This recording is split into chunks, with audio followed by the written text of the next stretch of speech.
Kanina nga ay tinalo ng Golden State Warriors ang koponan ng Washington Wizards, kung saan ito na nga ang 9th straight loss ng Wizards sa koponan ng GSW ngayong season, kung saan ay naging mainit nga ang performance ni Stephen Curry sa laro. Kaya sa ating video, mga kabiboy, ay atin nga pong pag-uusapan yan. Pero kung bago ka pa lang sa aking channel, ay huwag mong kalimutang mag-subscribe. Kanina nga po ay tinalo ng koponan ng GSW ang koponan ng Washington Wizards sa score na 126-118.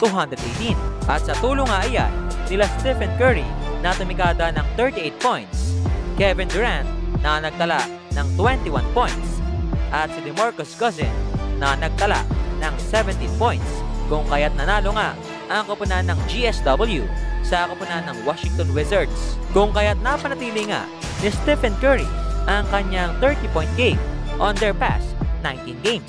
At maidagdag ko nga lang na marami nga siyang napabilib nung napasaya niya ang isang fan na pawang may karamdaman.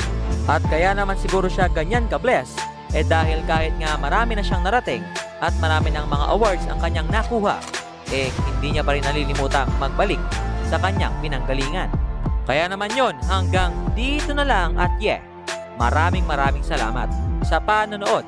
And once again, this is Bob Gamesell TV saying, bye-bye!